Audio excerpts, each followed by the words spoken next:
The project we're showing you here is a bridge replacement on the Katy Trail. It's along Highway 94 near Mocaine, Missouri, and it's near the intersection of Highway 94 and Route AA.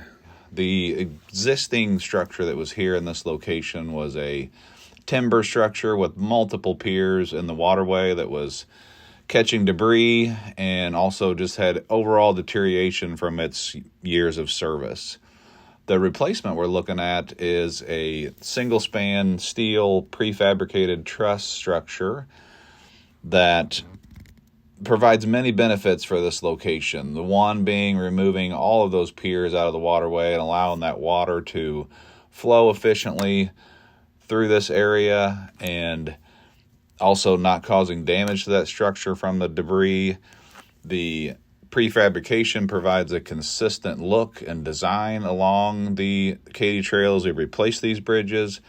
And the function that we're looking at today of delivering and setting this structure in one day greatly speeds up the construction of these projects and reduces the downtime on the trail.